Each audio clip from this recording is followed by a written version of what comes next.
আসসালামু আলাইকুম। সবাই কেমন আছেন? আশা করি সবাই ভালো আছেন।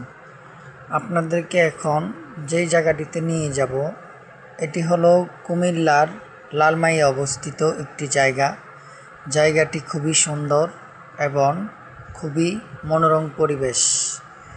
জায়গাটিতে অনেক সুন্দর সুন্দর দৃশ্য, অনেক সুন্দর সুন্দর গাছ, অনেক সুন্দর অনেক কিছুই এখানে দেখতে পাবেন।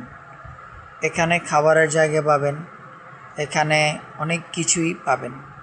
আপনারা দেখেন, আমি আপনাদেরকে নিয়ে যাচ্ছি। এই যে আমি যাচ্ছি, এই জায়গাটিতে দেখেন ঝর্ণা আছে।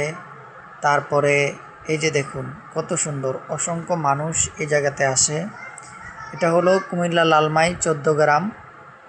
এই গ্রামে সুন্দর একটি দ্বীপ এবং সুন্দর একটি দৃশ্য। প্রায় কেউ বলতে পারেন পার্ক, কেউ বলতে পারেন মানে যে যেটাই ভাবেন। তো এই জায়গাটিতে যারা আসতে চান অবশ্যই আসবেন। জায়গাটি হলো লালমাই 14 গ্রাম। এই জায়গাটিতে অনেক সুন্দর। এই যে দেখুন অসংখ্য সুন্দর ফুল গাছ। এখানে আপনারা কেউ যদি বলেন বিয়ে শাদী পার্টির অনুষ্ঠান, তারপরে যে কোনো সেমিনারে এখানে আসতে পারেন। ধন্যবাদ।